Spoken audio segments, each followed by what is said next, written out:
ये कहानी मिस्र की पुरानी सभ्यता की है, जहां पर एक आदमी को ऐसी सजा दी जाती है जो आज से पहले मिस्र में कभी किसी को नहीं दी गई। उसे जिंदा ही मम्मी बना दिया जाता है, पर वो कभी भी जाग सकता है। Bollywood silver screen presenting the mummy. कहानी की शुरुआत होती है 1290 बीसी से, यानी कि आज से लगभग 3300 साल पहले, जहां पर मिस्र के एक शहर थीब्स को दिखाया जाता है। थीब्स के राजा का नाम फेरौन है। फेरौन की जो माशुका है, जिसे कोई हाथ भी नहीं लगा सकता, उसका नाम अक्सुनमुन है। अक्सुनमुन राजा फेरौन से प्यार नहीं करती, बल्कि वो उसके प्रीस्ट से, जिसका नाम इमोटेप है, उससे बहुत प्यार करती है। इमोटेप के पास कई जादुई शक्तियां हैं।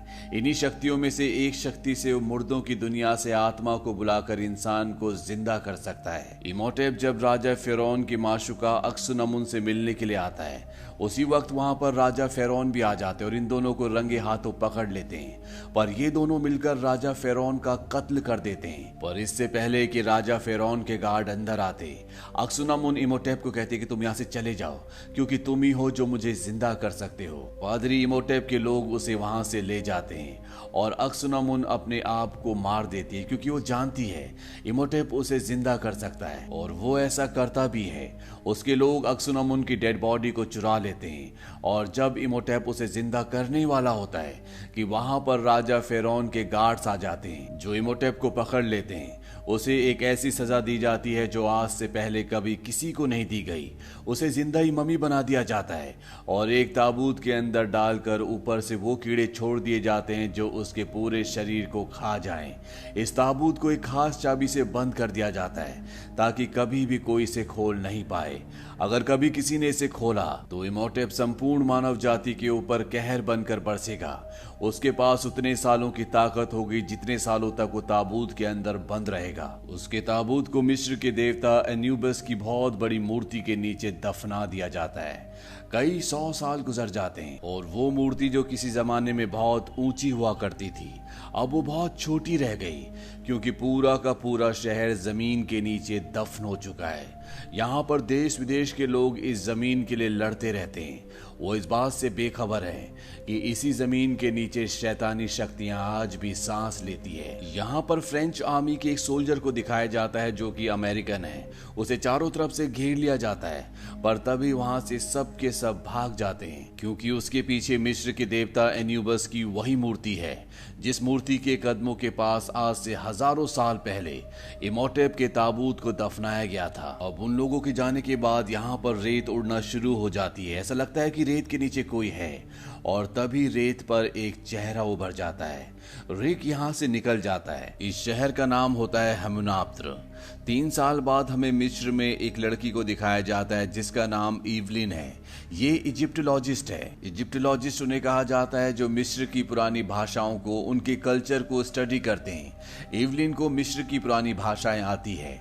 इवलिन का एक बड़ा भाई भी होता है, जो इवलिन के पास आता है और उसे एक बहुत अजीब सी चीज दिखाता है। वो उसे कहता है कि ये मुझे खुदाई के दौरान मिली थी। इवलिन उसका बटन दबाती है और वो खुल जाता है। ये उस ताबूत की चाबी होती है जिसमें आज से हजारों साल पहले इमोटेप को बंद करके जमीन के नीचे दफना दिया गया था। इसके अंदर एक नक्शा भी होता है, और ये हमुनाप्त्र शहर का नक्शा होता है। इवलिन अपने पिता के दोस्त के पास जाती है, जिनकी लाइब्रेरी होती है, जिनके साथ वो काम करती है, और वो उन्हें वो नक्शा दिखाती है। वो इवलिन को कहते हैं कि मन गढ़ंत कहानी है। दरअसल वो नहीं चाहते कि इवलिन वहां पर जाए, क्योंकि आज तक जो भी वहां पर गया है वो कभी भी वापस नहीं आया। पर इवलिन किसी भी कीमत पर वहां पर जाना चाहती है। वो अपने भाई से पूछती है कि वो अजीब सी चीज, वो नक्शा उसे कहां पर मिला था। उसका भाई उसे सच बता देता है कि वो उसने एक आदमी से चुराया था, जो कि अमेरिकी है, और अब वो एक जेल में है। इवलिन और उसका बड़ा भाई उस जेल में आते हैं जहां पर वो कैदी होता है, और ये कैदी रिक होता है, जो आज से 3 साल पहले एन्यूबियस की मूर्ति के आगे खड़ा था।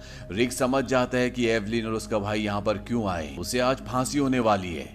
वो एवलिन को कहता है कि अगर तुम हमुनाप्त्र जाना चाहती हो, जहां से मुझे चाबी मिली थी, तो तुम्हें मुझे छुड़ाना होगा। अब जब उसे यहाँ पर फांसी होने वाली होती है, तो यहाँ का जो इंचार्ज होता है, एवलिन उसे रिक को छोड़ने के लिए कहती है, पर वो किसी भी कीमत पर उसे छोड़ना नहीं चाहता। एवलिन उसे बताते हैं कि हमुनाप्त्र शहर में, जहां पर मिस्र के पुराने राजाओं का खजाना गड़ा है, वो जगह रिक को पता है। अगर तुम रिक को छोड़ दोगे तो तुम्हें उस खजाने में से 25% मिल सकता है। वो मान जाता है, और अब ये सब के सब मिस्र की उस जगह के लिए निकल पड़ते हैं जहां पर वो खजाना है। ये पानी के शिप से जाते हैं। यहाँ पर कुछ और भी अमेरिकन होते हैं जो उसी जगह जा रहे होते हैं क्योंकि उन्हें भी खजाने की तलाश करनी है। एवलिन रिक को बताती है कि उसे इतिहास की सबसे फेमस किताब जिसका नाम एमुनरा है, जिसमें मिस्र के शाही खानदानों की सभी जादुई शक्तियों के राज लिखे हुए हैं, वो उसे चाहिए जो कहीं ना कहीं हमुनाप्तर में दफन है। अभी सब के सब हमुनाप्तर पहुंच जाते हैं। वहां पर एवलिन रिक को एन्यूबस की मूर्ति दिखाती है। वो कहती है कि इसका आधा हिस्सा जमीन के अंदर धंस चुका है और ये सब के सब जमीन के अंदर उस जगह पहुंच जाते हैं जहां पर एन्यूबियस, जो कि मिस्र के देवता हैं, उनकी मूर्ति का आधा हिस्सा है। यहाँ पर चारों तरफ अंधेरा होता है। तभी एवलिन वहां पे लगे हुए एक शीशे को ऊपर की ओर करती है, यानी बाहर की ओर जहां पर सूरज की रोशनी होती है, और सूरज की रोशनी उस शीशे पर टकराकर अंदर लगे हुए बाकी शीशों से टकराती है, यानी कि एक तरह का शीशों का यहाँ पर जिगजैग होता है। चारों तरफ उजाला हो जाता है। दरअसल ये एक पुरानी टेक्नोलॉजी है जिससे लोग अंदर उजाला किया करते थे। एवलिन यहाँ पर अब उस किताब को ढूंढना शुरू कर देती है। वहीं यहाँ पर इनका वो साथी जिसने रिक की फांसी की सजा को माफ किया था, वो अंदर सोना ढूंढने के लिए निकल पड़ता है। तभी उसे दीवार पर गुदा हुआ एक हजारों साल पुराना चित्र दिखता है जिस पर बहुत बेशकीमती पत्थर लगे होते हैं। वो उनमें से एक पत्थर को निकालता है जो नीचे गिर जाता है, और तभी उस पत्थर के अंदर से कीड़ा निकलता है जो उसके पैर के अंदर घुस जाता है और उसके पूरे शरीर में रेंगना शुरू कर देता है।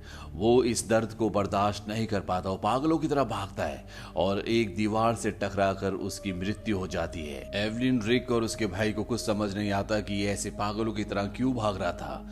अब रात को ये सब के सब ऊपर एक बार फिर से जमा होते हैं जहां पर वो दूसरा ग्रुप भी होता है जो यहाँ पर सोना ढूंढना चाहता है।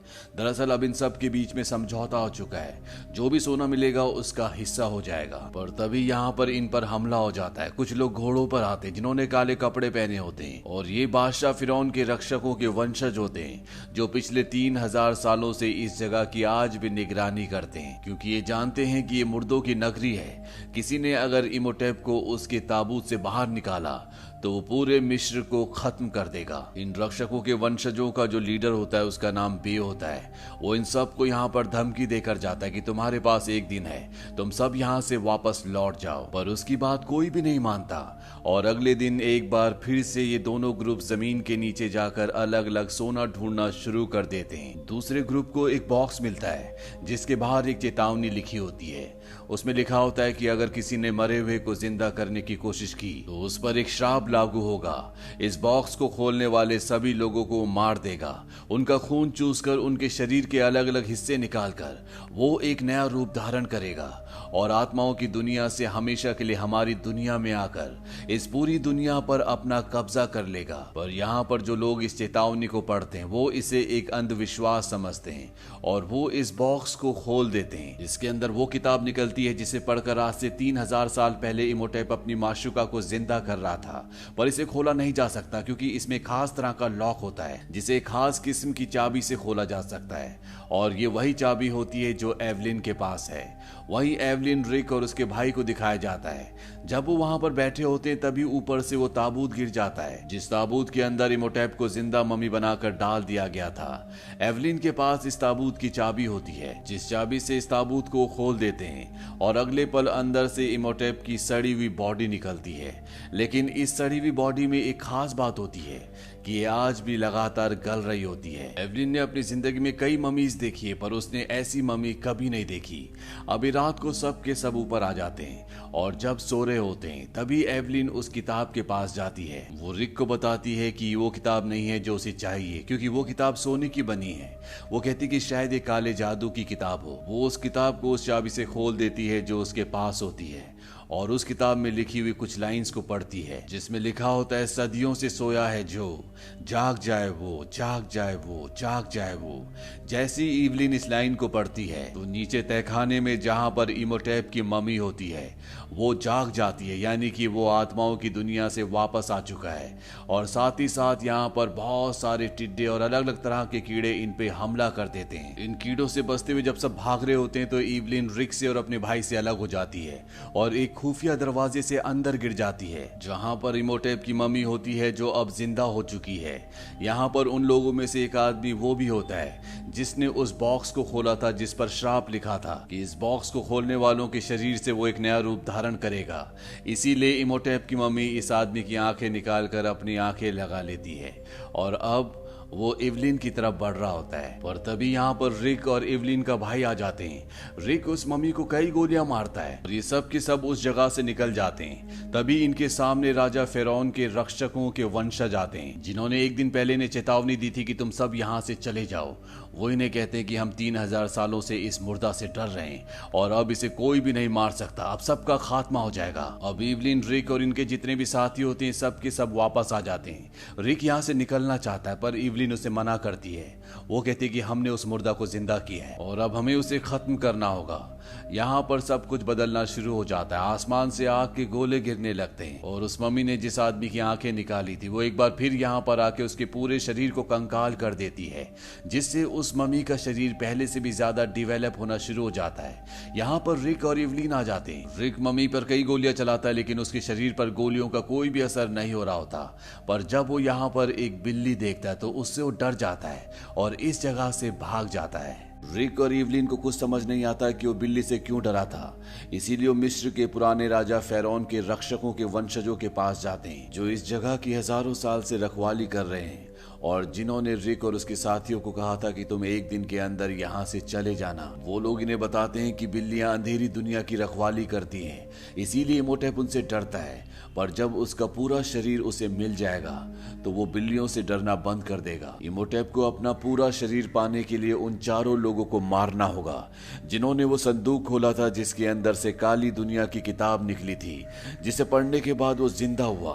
हालांकि अब वो एक को मार चुका है पर अभी भी 3 बचे हुए हैं। इवलिन यहाँ सबको बताती है कि जब सबसे पहले मुझे इमोटेप ने देखा था तो उसने मुझे अनक्सुनामुन कहा था। उसने ऐसा क्यों कहा? इवलिन को बताया जाता है कि अनक्सुनामुन आज से हजारों साल पहले मिस्र के राजा की माशूका थी, पर इमोटेप के उसके साथ नाजायज संबंध थे। उन दोनों ने मिलकर राजा फेरौन का कत्ल कर दिया। इसीलिए सजा के तौर पर इमोटेप को जिंदा मम्मी बनाकर दफन कर दिया गया और अब एक बार फिर से इमोटेप अपनी माशूका को, जिसका नाम अनक्सुनामुन है, उसे जिंदा करना चाहता है, जिसके लिए वो तुम्हारी बलि देगा। पर तुमसे पहले वो बचे हुए 3 लोगों को मारकर अपने शरीर को पूरा करना चाहेगा।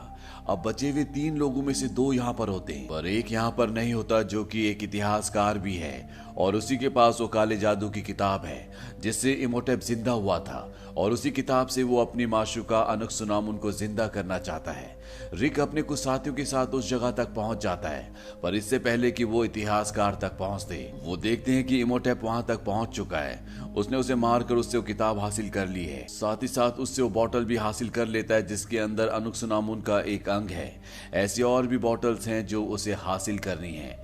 रिक ऊपर से उसे देखता है। वो देखता है कि दूसरे आदमी को मारने के बाद इमोटेप का शरीर पहले से भी ज्यादा विकसित हो गया है। इमोटेप रिक को देख लेता है। वो अपना मुंह खोलता है जिसके अंदर से बहुत सारे महामारी के कीड़े निकलते हैं। इमोटेप यहाँ से चला जाता है और सीधा उस जगह जाता है जहाँ पर उसका तीसरा शिकार है। उसके पास अनक्सुनामुन के अंश वाली एक और बोतल होती है। इमोटेप वहां पर पहुंच जाता है और उसे मार देता है। वहीं अंदर कमरे में इवलिन भी होती है। वो रेत बनकर कमरे के अंदर दाखिल हो जाता है और इवलिन के पास पहुंचता है, पर इससे पहले कि वो उसे अपने साथ ले जाता, यहाँ पर रिक और उसके साथी आ जाते हैं। रिक जानता है कि वो बिल्लियों से डरता है, इसीलिए वो उसे बिल्ली दिखाता है जिसकी वजह से उसे यहाँ से जाना पड़ता है। अब ये समझ चुके हैं कि जिस तरह काली दुनिया की किताब ने उसे जिंदा किया है, उसी तरह सुनहरी किताब जिसका नाम अमुनरा है उससे उसे मारा जा सकता है। पर इन्हें नहीं पता होता कि वो सुनहरी किताब अमुनरा कहाँ पर है। इवलिन एक प्राचीन पत्थर पर लिखे हुए लेख को पढ़ती है जिससे उसे पता चल जाता है कि जिस तरह से वो काली दुनिया की किताब एन्यूबियस की मूर्ति के नीचे थी, उसी तरह सुनहरी किताब अमुनरा मिस्र के दूसरे देवता जिनका नाम हॉरस है उनकी मूर्ति के नीचे है। पर इससे पहले कि उस जगह तक पहुंच पाते, यहाँ पर मिस्र के जितने भी लोग हैं वो सब के सब एमोटेप के गुलाम बन चुके हैं। वो समझ चुके हैं कि एमोटेप वापस लौट चुका है और उसे कोई नहीं हरा सकता। इन सब को घेर लिया जाता है और वहां पर एमोटेप आता है। वो एवलिन से कहता है कि अगर तुम मेरा हाथ पकड़ लो तो मैं तुम्हारे साथियों को छोड़ दूंगा। एवलिन को मजबूरी में ऐसा करना पड़ता है, पर इमोटेप ने इन सबको धोखा दिया होता है। वो अपने आदमियों से कहता है कि इन सबको खत्म कर दो, पर किसी तरह से रिक और उसके साथी बच जाते हैं और एक बार फिर से वो उसी जगह पहुंच जाते हैं जहां से उन्हें काले जादू की किताब मिली थी। पर इस बार इन्हें हॉरस की मूर्ति को ढूंढना है। ये उस जगह तक पहुंच जाते हैं जहां पर हॉरस की मूर्ति है। यहाँ पर मिस्र का वो छुपा हुआ खजाना होता है जिसे इंसान पिछले 3000 सालों से ढूंढने की कोशिश कर रहे हैं।